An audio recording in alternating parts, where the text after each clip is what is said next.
There's something back there, adult Kristen.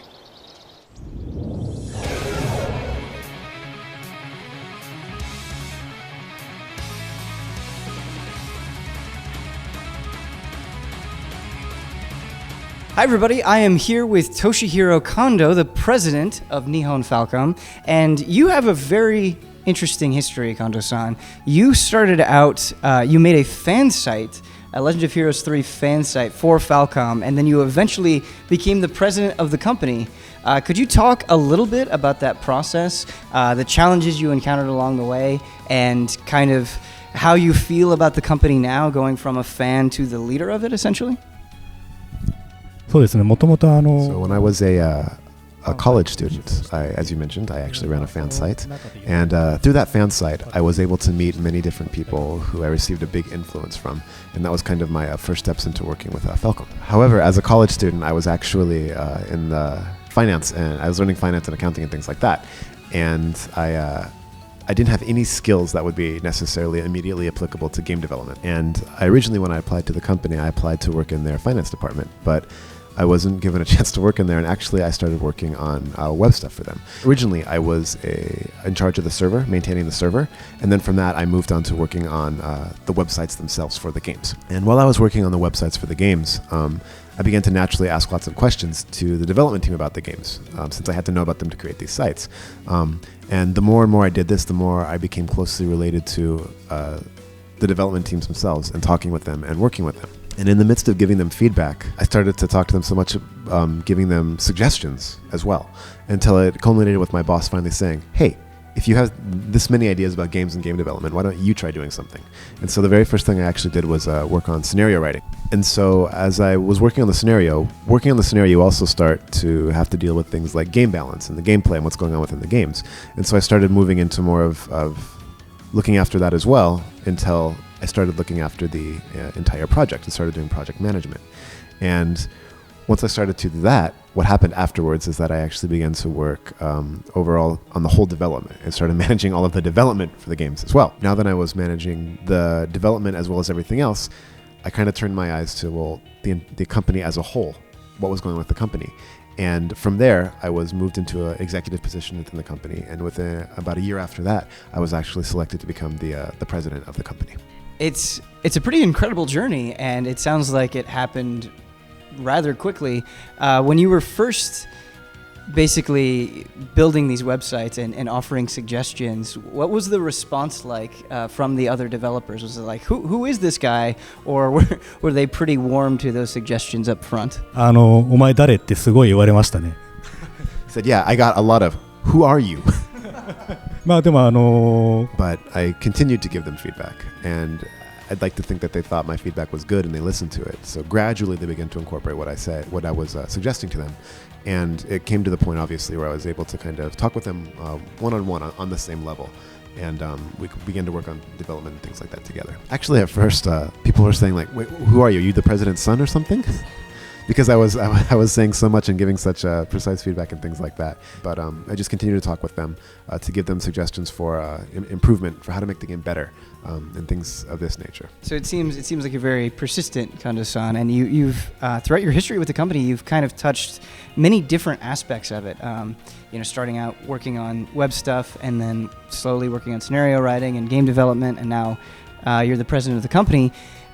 Do you ever have days where you wish you could go back to one of those different roles? Are there things from those other roles that you miss, or are you pretty satisfied where you are now as the president? そうですね。 Yeah, there definitely is a lot on my plate now with my role in the company. And there are times certainly when I feel like I'd like to focus on, maybe one thing individually. That said, I'm actually the kind of person, he says, that can't really concentrate on one thing for too long. And naturally I want to move on to other things and try different things, kind of all at the same time. So at the moment, being the president is a good thing because I'm able to do multiple things at one time. Kind of moving on to Ys. Ys has had a complicated history where we've had games that haven't come out in North America, and then we've had Ys games not developed by Falcom internally. And I know you guys in recent years have kind of corrected some of that, but that sort of complicated history, is that ever a concern when trying to draw in new fans or sort of get the message across of what Ys is and where people should jump in? Yeah, even looking at it from within the company, the history of Ys is annoyingly complex. So actually, he says, I started working on Ys from Ys 6. And as a team, one of our goals for that was to kind of, all the games that came before, kind of put them on the timeline correctly, get all of that sorted out and straightened out, and then kind of go from there. As you may know, the Ys games tell tales of Adol Kristen, the main character's life, and each one is kind of a separate and individual adventure. And so even though it does have a very complex history, and we have gone back and kind of straightened things out and created this timeline that works very well, because every game in the series is separate and it's its own story. People who even are unfamiliar with the series, they don't need to worry about going back and playing older ones. They can jump in pretty much at any place and they'll be okay. All fans really need to know is that there is this adventurer named Adol Kristen. He's got his macho buddy, Dogi. They go on adventures, and all you need to know is that, and then from there, you're essentially good to go to play. And then in terms of gameplay as well, there really isn't so much that people need to worry about thinking about systems from the older games, because the gameplay is such that it's simple enough where a newcomer can hop right in and begin playing and have no problems there. On the other hand, our company, Falcom, has a series called Trails in the Sky, which it's highly recommended that players come in well prepared and knowledgeable about the previous games in the series. So we take a lot of care with Ys specifically to make sure that people don't need to know all these things that happened in the past. So there's a big contrast there between those two series. So I've learned over time that within Easy Allies, we have a lot of very, very, very passionate Falcom fans, and I wanted to give them a chance to ask some of their own questions, and they just were so enthusiastic that we're getting to sit down and talk with you, and that they'd have a chance to ask some of these questions about various Falcom things. So the first fan question, Falcom is a small to medium-sized development company, and you manage to release titles every year, sometimes several of them within a year. So basically, what is your general production process? How are you set up to be able to achieve that? そうですね。僕らはその RPG を Yeah, I would absolutely classify us as a smaller size company as well. And when you get to larger companies, something characteristic of them is that the roles for what people within the company do are very, very clearly defined. And that's not so with us. What we do, for example, is we have people who, for example, they may be a graphic designer, but they might look after things like gameplay balance. They might be a programmer or something, but maybe they look at other aspects of the game of game development as well. In other words, not everybody has one specific role. They're able to take on multiple roles and look after multiple parts of the entire development process. And the reason we can do that, to go even deeper, is because we all really, really love the games that we work on. And even me, going back to my initial entry into the games industry in college, I really, really wanted to work in game development, but as I mentioned, I had no skills or abilities which would allow me to have done that. That said, I was given a chance. And being given that chance, I put my all into it, and and that created a power within me to succeed, to make the most of this chance that I was given. And I feel that this is something really characteristic of Falcom overall, and that's what allows all of our employees to kind of do something very similar. They can do whatever they can to contribute to the game development process. And again, just like me, there's people who are in Falcom that have been given a chance, and I think, and have made the most of that chance. And I think that's really characteristic of our company. And I think, to answer your question, or to answer the fans' question, that finally is what allows us to perhaps release all these games so regularly and maybe in greater numbers. The next fan question we've got here is, this fan was curious if there's any desire for Falcom to ever go back to old school Ys, maybe not necessarily bump and grind, but a more brutally challenging, isolated action RPG like Oath of Felghana or Origin. 僕ゲームユーザーとしては結構古い So me personally as a fan, I'm one of those kind of original users, as it were. And so games like the Oath and Felghana or Origins are ones that are difficult, are ones that I'm a very, very big fan of. That said, in Japan right now, action games aren't particularly the most popular, and within that, games that are extremely difficult also are not really that popular. That said, we want to create hardcore stuff like this too. And within Ys 8, obviously one option players have is to change the difficulty level. And another thing too that we have in there is we have a very special dungeon, and there's some bosses in there that can match or beat anything that was waiting for players in Felghana or Origins. So please look forward to that. They're waiting for you, he says. He says that the part when the staff seemed the most alive in this entire development process was creating this dungeon specifically for all the hardcore people out there. And so if that's kind of where you classify yourself and you really like that, like the hardcore aspect of the old Ys games, then there's definitely a lot for you in this dungeon. You said that creating that dungeon is where the development staff felt most alive, and you're kind of you're talking about developers. It's important that they're passionate about what they're working on. Is that potentially influencing future games right now? なかなかただユーザーさんの動向が、Well, one thing like I mentioned before is that definitely users right now, their tastes aren't really so much for those hardcore kind of difficult games. That said, just like we did with Ys 8, we really want to look carefully at what we're making and see how we can also incorporate those elements to make those fans happy. That said, as people's tastes begin to change, and as maybe hardcore becomes more in vogue, we will definitely approach that with everything that we've got and create a game to really match up to those fans' expectations. This next one is a fan question, and it's about Kiseki. So for a series as narratively intricate as Kiseki, how often do story changes happen during development, especially when the development team, has to be mindful of all of the various connecting plot threads? And how much of it is set in stone to what came before the current game that you're working on? 奇跡シリーズはですね、 So actually, when we first made Trails in the Sky, we had already created the entire plan for games like Zero and Cold Steel as well. So all of that was laid out at the very beginning. Since the overarching story of the entire series is already in place, what happens next is that approaching each game individually, that's when you look at the details of what's going to happen. When you approach that part, when you're looking at each game individually and you're working out the details, the staff pays extra attention to what's come before. And of course, as you're doing that, you notice inconsistencies pop up, or things that don't quite make sense, or things that might not quite follow from the previous story. And so the staff obviously, they all are very, very well versed in the lore and the story and the world of the Kiseki series, the Trail series.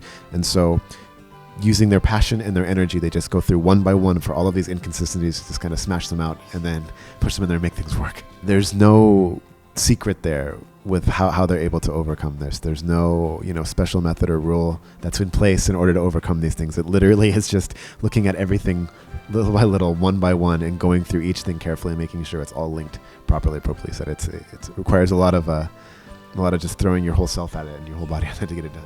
This next fan question I really like a lot, and I think is interesting. What prompted Falcom to adopt the progressive and generous free music use policy in 2009? そうですね、当時This goes back into the time actually when we made this rule.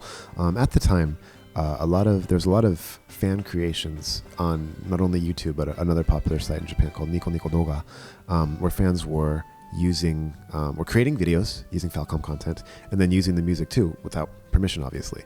And so it came up that, well, should we do something to limit this or restrict this?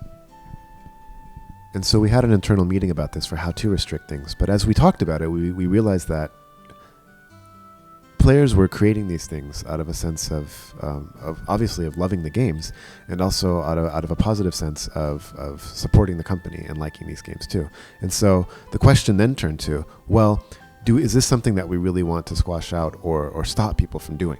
And one characteristic of our company is that we don't leave our music rights to be handled by an outside company. All the music that we produce is owned and managed by us ourselves. And so we're in the position to be able to allow people to use them. And so we figured it would be better and more fun and just a good thing overall to allow the users the freedom and the ability to be able to use this music freely that we've created. And so all we asked then, since we kind of figured out what we wanted to do, was that users have the courtesy to contact us and say, hey, we'd like to use this music. And so at the moment, our catalog extends to over 5,000 different unique songs. And it's the quality of the music is actually really, really good. And so even this created a huge reaction within industry and in Japan overall about what we decided to do. And even to this day, we get not only from users, but also from, organizations and other groups, requests and permissions saying that we'd like to use this music. And so, we get a lot of interesting things. We get requests for it to be used in like public performances, or maybe in like plays and things like that.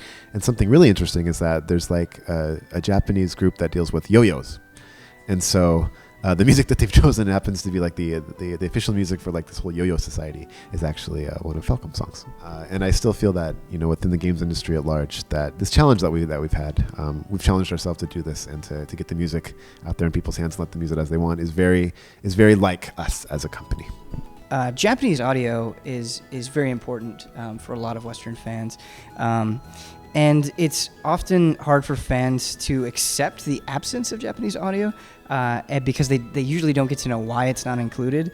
And is it possible to provide some insight into the challenges of bringing over Japanese audio when you localize these games to the West, and what might have prevented the inclusion of Japanese audio in past Falcom games?